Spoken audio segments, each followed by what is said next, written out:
আসসালামু আলাইকুম সবাইকে। এসএসসি ২৭ ও ২৮ ব্যাচের শিক্ষার্থীরা, তোমাদেরকে স্বাগতম তোমাদের রসায়নের তৃতীয় অধ্যায় পদার্থের গঠনের ৩ নাম্বার ক্লাসে। পদার্থের গঠনের আমাদের এর আগে তোমার ৩টা ক্লাস গেছে। এটা হচ্ছে আমাদের ৪ নাম্বার ক্লাস, ঠিক আছে? এটা আমাদের ৪ নাম্বার ক্লাস। এর আগে আমরা ৩টা ক্লাস দিয়েছি, ওগুলোর লিংক তুমি এই চ্যানেলেই পাবা, বা তোমার কমেন্ট বক্স এবং ডেসক্রিপশন বক্সে আমি লিংক দিয়ে দিব, ঠিক আছে? তো আজকে আমরা খুবই গুরুত্বপূর্ণ একটা পার্ট নিয়ে আমরা আজকের ক্লাসটা আলোচনা করব। দেখো, আমরা আগের ক্লাসগুলোতেই বলেছিলাম যে তুমি সৃজনশীল পাঠতে হলে তোমাকে এই অধ্যায় থেকে তোমাকে 6টা টপিক, 6টা টাইপ তোমাকে ভালোভাবে পাঠতে হবে, তাহলে তুমি সৃজনশীলগুলো ভালোভাবে পারবা। ওইগুলা ছিল পরমাণুর মডেল, তোমার কৌণিক ভরবেগ নির্ণয়, এরপর ছিল তোমার আইসোটোপের ম্যাথ। আজকে আমাদের 3 নাম্বার টপিক আইসোটোপের ম্যাথ, ঠিক আছে? তো আইসোটোপের ম্যাথ তোমার কি কি আসে এই সংক্রান্ত তোমার 3টা ম্যাথ আসবে। আইসোটোপের হচ্ছে এই দুইটা, ঠিক আছে? এই দুইটা হচ্ছে তোমার আইসোটোপের, আর এইটা তোমার আলাদা, ঠিক আছে? তো মোট 3 কেজের অঙ্ক পারলে ইনশাল্লাহ তুমি একটা সৃজনশীল কমন পাবা। তোমার ছোট গ তুমি ইনশাল্লাহ কমন পাবা। দেখো, তোমার এক নম্বর প্রশ্ন তোমার এইভাবে আসবে যে একটি পরমাণুর ভর থেকে আপেক্ষিক পারমাণবিক ভর নির্ণয়। তোমাকে কোন একটা মৌলের একটি পরমাণুর ভর দিয়ে দিবে, ওইটা থেকে তোমাকে বলবে আপেক্ষিক পারমাণবিক ভর নির্ণয় করা। এইটা একটা কেজের অঙ্ক। দ্বিতীয় কেজে তোমার আসবে আইসোটোপের শতকরা পরিমাণ থেকে গড় আপেক্ষিক পারমাণবিক ভর নির্ণয়। তোমাকে উদ্দীপকে 2টা বা 3টা আইসোটোপের শতকরা পরিমাণ দিয়ে দিবে, ওইটা থেকে তোমাকে গড় আপেক্ষিক পারমাণবিক ভর নির্ণয় করতে হবে। এরপরে দেখো 3 নাম্বারটা, গড় আপেক্ষিক পারমাণবিক ভর থেকে আইসোটোপের শতকরা পরিমাণ নির্ণয়, ঠিক আছে? তো তোমাকে এবার গড় আপেক্ষিক পারমাণবিক ভর দিবে, তোমাকে আইসোটোপের শতকরা পরিমাণ নির্ণয় করতে হবে, ঠিক আছে? তো এই 3টা অঙ্কই আমরা করাই দিব। এটা তোমার বোর্ডে অনেকবার আসছে, তোমার বোর্ডে একদম গুরুত্বপূর্ণ 5 স্টার অঙ্ক, বোর্ডে অনেকবার আসছে, খুব গুরুত্বপূর্ণ এবং খুবই সহজ। তারপর দেখো, এইটাও তোমার 3 স্টার, এটাও একটু কঠিন হলো, এটাও সোজা আছে, এটাও করে দিব। তো এগুলো তোমার বোর্ডে আসছে, এইটা তোমার বোর্ডে আসছে একবার দুইবার, বেশি আসা নেই। তো আমরা এটা একটা করে দিব, তুমি বোর্ডের বলে আসতে পারবা। 3টেই আমরা করে দিব, ঠিক আছে? তো আমার নাম হচ্ছে রিয়ান, আমি তোমাদের রিয়ান ভাইয়া তোমাদের সাথে আছি। তো তোমাদের জন্য ক্লাসগুলো ফিতে দিচ্ছি। তো তোমরা বলো নাই যদি আমি তো দিচ্ছি আর কি। তো তোমরা আবার কাজগুলো করে দেখিও, যদি ভালো লাগে তো অবশ্যই দেখো। আর অবশ্যই চ্যানেলটা সাবস্ক্রাইব করে দিও এবং তোমার বন্ধুদের মধ্যে শেয়ার করে দিও। তোমার যেইটা লাগে তুমি কমেন্টে জানাইও, ঠিক আছে? মনে করো তোমার রাজশাহী বোর্ড 24 তুমি বুঝো না, তুমি বলো যে ভাই রাজশাহী বোর্ড 24টা আপনি করাই দেন, আমি অবশ্যই করে দিব। একজন কমেন্ট করলে আমি করে দিব, কোনো সমস্যা নেই। যদি একজন কমেন্ট করে বলা যে আমি কুমিল্লা বোর্ডে 19টা করাই দেন, করে দিব। যে বোর্ড লাগবে এটা কমেন্টে বলবা, আমি ইনশাল্লাহ ওই বোর্ডের সৃজনশীলটা সলভ করে দিব, ঠিক আছে? তো আমরা কথা না বাড়াই শুরু করি, ঠিক আছে? আর দেরি না করে আমরা শুরু করি, টাইম নেই। দেখো, অঙ্কগুলো করার আগে আমরা আইসোটোপটা কি একদম বেসিক থেকে বুঝে ফেলি, ঠিক আছে? আইসোটোপ হচ্ছে যে সকল পরমাণুর প্রোটন সংখ্যা সমান কিন্তু ভর সংখ্যা ভিন্ন। প্রোটন সংখ্যা সমান কিন্তু ভর সংখ্যা ভিন্ন, তাদেরকে একে অপরের আইসোটোপ বলে।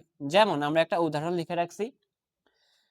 আর আইসোটোপটা হবে তোমার একই মৌলের ক্ষেত্রে, ঠিক আছে? আইসোটোপ হবে কিসের ক্ষেত্রে? একই মৌল, একই মৌলের ক্ষেত্রে। দেখো, এই যে কার্বনের 3টা আইসোটোপ, ঠিক আছে? দেখো কার্বন 6, এই যে নিচেরটা তোমার কি প্রোটন সংখ্যা 6, উপরেরটা ভর সংখ্যা তোমার কি 12। তো দেখো কার্বনের 3টা আইসোটোপ, পারমাণবিক সংখ্যা সেম 6 6, কিন্তু ভর সংখ্যা একটার 12 আর একটা 13 এবং আর একটা 14। তো পারমাণবিক সংখ্যা এখানে তোমার সেম, কিন্তু ভর সংখ্যা ভিন্ন ভিন্ন, তো এরা একে অপরের আইসোটোপ, ঠিক আছে? তো আইসোটোপ বুঝছি, বলো আইসোটোপ বুঝছি।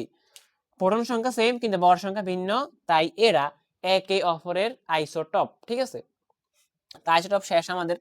তো যেইটা তোমার বেশি পাওয়া যায়, যেমন এই যে কার্বন 6 13, এই 13 ভর সংখ্যাওয়ালাটা মনে করো তোমার পাওয়া যায় তোমার 10%, কথার কথা 10% পাওয়া যায়। আর 14 ভর সংখ্যাওয়ালাটা মনে করো তোমার পাওয়া যায় 5%। আর 12 ভর সংখ্যাওয়ালাটা তোমার পাওয়া যায় মনে করো 85%। তো মোট 100% তিনটা মিলেই। তো যেইটা শতকরা বেশি পরিমাণে পাওয়া যায়, ওইটার ভরই তোমার ভর হিসেবে বিবেচনা হয়। যেই জন্য তোমার পর্যায় সারণীতে কার্বনের ভর তোমার 12 লেখা আছে, ঠিক আছে? তো যেইটা বেশি পাওয়া যায়, শতকরা বেশি পরিমাণ পাওয়া যায়, ওইটাই তোমার বিবেচিত হয় আপেক্ষিক পারমাণবিক ভর হিসেবে, ঠিক আছে? তো আশা করি তুমি এইটা বুঝছো, বলো বুঝছো কিনা? এইটা আশা করি তোমার ক্লিয়ার, ঠিক আছে? তো এইটা যদি ক্লিয়ার হয়, এবার আমরা অঙ্কগুলো করে ফেলি। তো দেখো, যদি কোনো মৌলের একটি পরমাণুর ভর দেওয়া থাকে, আমরা প্রথম অঙ্কটা কি লিখছি, যদি কোনো মৌলের একটি পরমাণুর ভর দেওয়া থাকে, তাহলে ওই একটি পরমাণুর ভর থেকে তুমি কিভাবে ওই মৌলের আপেক্ষিক পারমাণবিক ভর বের করবা, ওইটার সূত্রটা তুমি শিখে ফেলো। কোন মৌলের আপেক্ষিক পারমাণবিক ভর সমান ওই মৌলের একটি পরমাণুর ভর ভাগ কার্বন 12 আইসোটোপের পারমাণবিক ভরের 12/1 তো কার্বন 12 আইসোটোপের পারমাণবিক ভরের 12/1 যে মানটা, ওইটা হচ্ছে 1.66 ইন্টু 10⁻24 গ্রাম। তো এইটা তোমাকে মুখস্থ রাখতে হবে। কার্বন 12 আইসোটোপের পারমাণবিক ভরের 12/1 মানটা তোমাকে মুখস্থ রাখতে হবে। একক কি? গ্রাম। ঠিক আছে, তুমি এই সূত্রটা মনে রাখো আর এই মানটা মনে রাখো। তো আমরা একটা অঙ্ক তোমাকে, একটা ম্যাথ আমরা করাই দিচ্ছি, দেখো। ঠিক আছে, তো দেখো ভাইয়া, আমরা একটা সৃজনশীল প্রশ্ন লিখে রাখছি, এই তোমার সিকিউ সৃজনশীল প্রশ্ন। উদ্দীপকটি খেয়াল করো, এক্স মৌলের একটি পরমাণুর ভর 4.482 ইন্টু 10⁻23 গ্রাম। তোমাকে ঘ নাম্বারে বলছে আপেক্ষিক পারমাণবিক ভর নির্ণয় করো। কার? ওই এক্স মৌলের আপেক্ষিক পারমাণবিক ভর নির্ণয় করো। বা তোমাকে এইভাবে আর একটু কঠিন করে বলতে পারে, মৌলটি, এই যে এক্স, এটা কোন মৌল তুমি জানো না, তো বলছে মৌলটি শনাক্ত করো। তো তোমাকে যদি আপেক্ষিক পারমাণবিক ভর বের করতে বলে, তাহলে তুমি কি আপেক্ষিক পারমাণবিক ভর বের করবা। ঠিক আছে, কিন্তু যদি এইটা না বলে তোমাকে বলে মৌলটি শনাক্ত করো, তো মৌলটি শনাক্ত করতে বললে তুমি কি করবা? মৌল শনাক্ত করতে বললে তুমি সেম আপেক্ষিক পারমাণবিক ভর বের করবা। তো আপেক্ষিক পারমাণবিক ভর পেলে তুমি বুঝবা যে এটা কোন মৌলের আপেক্ষিক পারমাণবিক ভর, তখন তুমি বুঝবা যে মৌলটা কে, তখন তোমার মৌলটি শনাক্ত হয়ে যাবে। তো দেখো, আমরা একটা অঙ্কের মাধ্যমে আমাদের দুইটা কোশ্চেনই সলভ হয়ে যাচ্ছে। তো একটি পরমাণু ভর দেওয়া আছে, তো আমরা জানি একটি পরমাণু ভর দেওয়া থাকলে আপেক্ষিক পারমাণবিক ভর নির্ণয় করার সূত্রটা কি বলো? তুমি তো জানো, একটু আগে শিখছি। তখন আপেক্ষিক পারমাণবিক ভর সমান কি হবে বলো? আপেক্ষিক পারমাণবিক ভর সমান, আপেক্ষিক পারমাণবিক ভর সমান,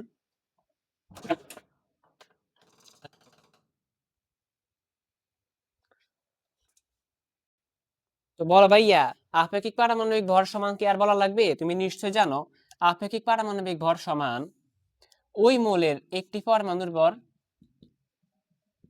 সূত্রটা কি? ওই মৌলের একটি পরমাণুর ভর ভাগ কার্বন 12 আইসোটোপের, কার্বন 12 আইসোটোপের, কার্বন 12 আইসোটোপের পারমাণবিক ভরের 12/1। ঠিক আছে, কার্বন 12 আইসোটোপের পারমাণবিক ভরের 12/1। এটা তোমার সূত্র। এখন একটি পরমাণুর ভর দেওয়া আছে, বসাই দাও। 4.482 ইন্টু 10⁻23 গ্রাম। কার্বন 12 আইসোটোপের পারমাণবিক ভরের 12/1 মান তো তোমার মুখস্থ থাকতে হবে। কত বলো? কত? এটা তো তোমার মুখস্থ। কত? তোমার লিখে দিছি না, 1.66 ইন্টু 10⁻24 গ্রাম। তো বসাই দাও, এটা মুখস্থ রাখতে হবে, কনফিউশন হলে চলবে না। 1.66 ইন্টু 10⁻24 গ্রাম। তো গ্রামে গ্রামে কাটা, এটা ভাগ করলে আসে কত তোমার? ভাগ করলে আসে তোমার 27। তো তুমি আপেক্ষিক পারমাণবিক ভর পাই গেলা 27। তো যদি তোমাকে বলতো ভর নির্ণয় করো, তাহলে তোমার কাজ শেষ, এটাই তোমার অ্যান্সার। আর যদি তোমাকে আরেকটু ঘুরাই বলে মৌল শনাক্ত করো, তো তুমি দেখবা 27 কার মৌল? তুমি বলবা 27 হলো অ্যালুমিনিয়ামের ভর। 27 হলো কি? অ্যালুমিনিয়ামের ভর। যেহেতু অ্যালুমিনিয়ামের আপেক্ষিক পারমাণবিক ভর 27, অর্থাৎ উদ্দীপকের এক্স মৌলটি হলো অ্যালুমিনিয়াম। তো এইটাই তোমার কি? মৌল শনাক্ত। আশা করি ক্লিয়ার। ঠিক আছে, বুঝছো কিনা বলো? সেম ভাবে তুমি 27 বের করে বলবা যে অ্যালুমিনিয়ামের ভর 27, তাই এক্স মৌলটা তোমার কি? অ্যালুমিনিয়াম। ঠিক আছে, তো আশা করি ক্লিয়ার। এবার আমরা পরের অঙ্কগুলো করে ফেলি। তো এরকম অঙ্ক তোমার বোর্ড কোশ্চেনে আসছে, ভবিষ্যতে আসতে পারে, তো ভালোভাবে এগুলো শিখবে। ঠিক আছে, এই দেখো আমাদের দ্বিতীয় অঙ্কটা।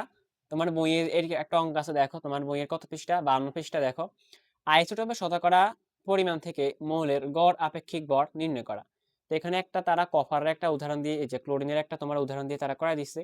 তো এখানে তারা একটা করাই দিচ্ছে, তো আমি এটা করাচ্ছি না, আমি তোমার ডাইরেক্ট বোর্ড কোশ্চেনে করাই দিচ্ছি। তো ওটা করালে তোমার প্র্যাকটিস হবে এবং তোমার সৃজনশীল প্রশ্ন সমাধান হয়ে যাবে, ঠিক আছে। তো আমি ডাইরেক্ট বোর্ড কোশ্চেন থেকে একটা করাই দিই, তো ওইটা করলে তোমার প্র্যাকটিস হয়ে যাবে এবং সিকিউ সমাধান হয়ে যাবে, ঠিক আছে। এক ঢিলে দুই পাখি মারতে পারবা। তো দেখ আমাদের দ্বিতীয় কেসের ম্যাথটা আমরা একদম বোর্ড কোশ্চেন সলভ করে দিচ্ছি। দেখো শর্ট টার্ম বোর্ড এই কোশ্চেনটা আসছে, ওয়াই আইসোটোপের পর্যাপ্ততার পরিমাণ। দেখো ওয়াই আইসোটোপ ওটা তোমার ভর সংখ্যা 32, যেটার ভর 32 ওইটা আছে 95%, যেটার ভর 33 ওইটা আছে 0.75%, আর যেটার ভর 34 ওটা আছে 4.25%। ঘ নম্বরে বলছে ওয়াই মোলের আপেক্ষিক পারমাণবিক ভর নির্ণয় করো। তো আইসোটোপের শতকরা পরিমাণ দেওয়া আছে, তো শতকরা পরিমাণ থেকে তোমাকে পারমাণবিক ভর বের করতে হবে। তো দেখো তুমি লিখবা ওয়াই এর আপেক্ষিক পারমাণবিক ভর, এটা তোমার অ্যান্সার ঘ নাম্বার, ঠিক আছে। ওয়াই এর আপেক্ষিক পারমাণবিক ভর, ওয়াই এর আপেক্ষিক পারমাণবিক ভর সমান, আপেক্ষিক পারমাণবিক ভর সমান দিয়ে তুমি করবা। তো পরীক্ষা তুমি অবশ্যই দেওয়া আছে ওয়াই 32-এর শতকরা পরিমাণ 95%, ওয়াই 33-এর শতকরা পরিমাণ 0.75%, এটার এত পার্সেন্ট, এগুলো তুমি দেওয়া আছে দিয়ে লিখবে, ঠিক আছে। তো তারপর তুমি কি করবা, ওয়াই এর আপেক্ষিক পারমাণবিক ভর ইকুয়াল, তুমি দেখো তুমি প্রথমে একটা আইসোটোপ নিবা, তুমি এইটার ভর সংখ্যা এবং এইটার শতকরা পরিমাণকে তুমি গুণ করবা। তো এইটার ভর 32 গুণ আবার এইটারই শতকরা পরিমাণ তোমার 95, গুণ করে তুমি আবার যোগ করবা আবার পরেরটার ভর গুণ পরেরটার শতকরা পরিমাণ। তো 33 ইন্টু 0.75 আবার যোগ আবার পরেরটার ভর কত 36 ইন্টু পরেরটার শতকরা পরিমাণ কত 4.25, ঠিক আছে 4.25, এই ভাগ 100, ঠিক আছে ভাগ 100। তো এইটুকু হিসাব করলে তুমি শতকরা পরিমাণটা পেয়ে যাবা, ঠিক আছে। এইটুকু হিসাব করলে তুমি শতকরা পরিমাণটা পেয়ে যাবা। তো এইটা তুমি ক্যালকুলেশন করলে পাবা 32.0925, ঠিক আছে। তো এটাই তোমার ওয়াই আইসোটোপের কি আপেক্ষিক পারমাণবিক ভর। আশা করি ক্লিয়ার, বুঝছো কিনা বলো। প্রথম আইসোটোপের ভর গুণ প্রথম আইসোটোপের পার্সেন্টেজ, আবার পরেরটার ভর গুণ পরেরটার পার্সেন্টেজ, এইভাবে আবার পরেরটার ভর গুণ পরেরটার পার্সেন্টেজ। তো যোগ করে ভাগ করবা কি 100 দ্বারা, ঠিক আছে। তো আগে তুমি এই দুইটা গুণ করবা, এই দুইটা গুণ করবা, এই দুইটা গুণ করবা, এরপর তিনটা যোগ করবা, পরে যা তুমি 100 দিয়ে ভাগ দিবা, তুমি এত পেয়ে যাবা। এটাই তোমার কি শতকরা পরিমাণ থেকে আপেক্ষিক ভর, আপেক্ষিক পারমাণবিক ভর নির্ণয় করার সিস্টেম। তো আশা করি তুমি এটা বুঝতে পেরেছো। তো এইটা আমাদের শেষ, আর লাস্ট একটা ম্যাথ আছে, সেইটা হচ্ছে এখন তো তুমি আপেক্ষিক পারমাণবিক ভর বের করছো, তখন তোমাকে আপেক্ষিক পারমাণবিক ভর দিয়ে দিবে, আপেক্ষিক পারমাণবিক ভর থেকে তোমাকে শতকরা পরিমাণ বের করতে হবে। তো চলো আমরা ওইটা করে ফেলি। আর এইটার মতো তুমি বাড়ি কাজ করবা কুমিল্লা বোর্ড 21, কুমিল্লা বোর্ড 21 সালের ঘ নাম্বারটা তুমি বাড়ির কাজ করবা সেম এইটার মতো, ঠিক আছে। এটা বাড়ির কাজ করে ফেলবো অবশ্যই। দেখো লাস্ট অঙ্কটা আমাদের দিনাজপুর বোর্ড 21-এর, কপারের দুটি আইসোটোপ কপার 63 এবং কপার 65, আপেক্ষিক পারমাণবিক ভর 63.5। ঘ নম্বরে বলছে আইসোটোপ দুটি শতকরা পরিমাণ নির্ণয় করো। তো আপেক্ষিক পারমাণবিক ভর দেওয়া, তোমাকে বের করতে বলছে কি শতকরা পরিমাণ। শতকরা পরিমাণ বের করতে বললে তুমি আগে ধরে নিবা, কারণ দুইটা আইসোটোপ তুমি আগে ধরবা, তুমি লিখবা যে ধরি, তোমার মনে হয় ঘ নম্বরে আসছে, দেখবা ধরি কপার 63 এর শতকরা পরিমাণ x%, শতকরা পরিমাণ x%, আর কপার 65 এর শতকরা পরিমাণ 100 - x%। তো এইটাকে তুমি ধরবা কপার 63 এর শতকরা পরিমাণ x%, কপার 65 এর শতকরা পরিমাণ 100 - x%। এইবার তুমি জাস্ট আপেক্ষিক পারমাণবিক ভর বের করছেন একটু আগে আগের অঙ্কে, আপেক্ষিক পারমাণবিক ভরের সূত্র লিখবে। তুমি লিখবে আপেক্ষিক পারমাণবিক ভর সমান, আপেক্ষিক পারমাণবিক ভর সমান, আপেক্ষিক পারমাণবিক ভর সমান, সমান কি কেমনে বের করে, আপেক্ষিক পারমাণবিক ভর সূত্রটা কেমন বের করে বলো? ওই প্রথম আইসোটোপের ভর গুণ প্রথম আইসোটোপের শতকরা পরিমাণ। তো প্রথম আইসোটোপের ভর তোমার 63, 63 গুণ ওইটা শতকরা পরিমাণ ধরছো এক্স, তো 63 গুণ এক্স। এবার যোগ পরের আইসোটোপের ভর 65 গুণ আবার ওই আইসোটোপের শতকরা পরিমাণ 100 মাইনাস এক্স, 100 মাইনাস এক্স, ঠিক আছে, 100 মাইনাস এক্স। তো এই ভাগ কি, ভাগ 100। আর আপেক্ষিক পারমাণবিক ভর বসাই দাও, কত আছে? 63.5।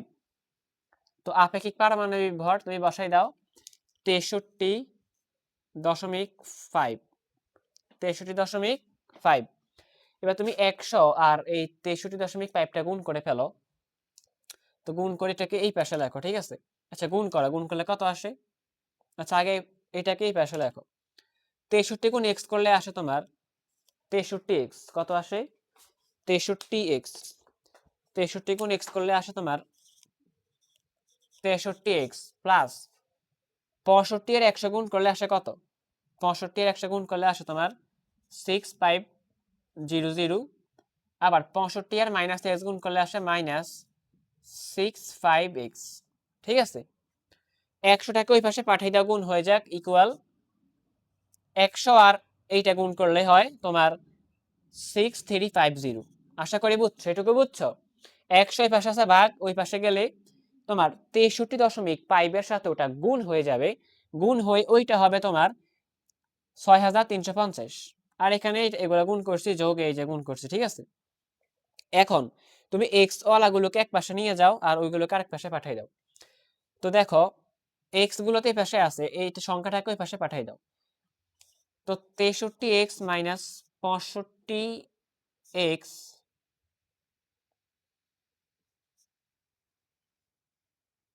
ইকুয়াল কত?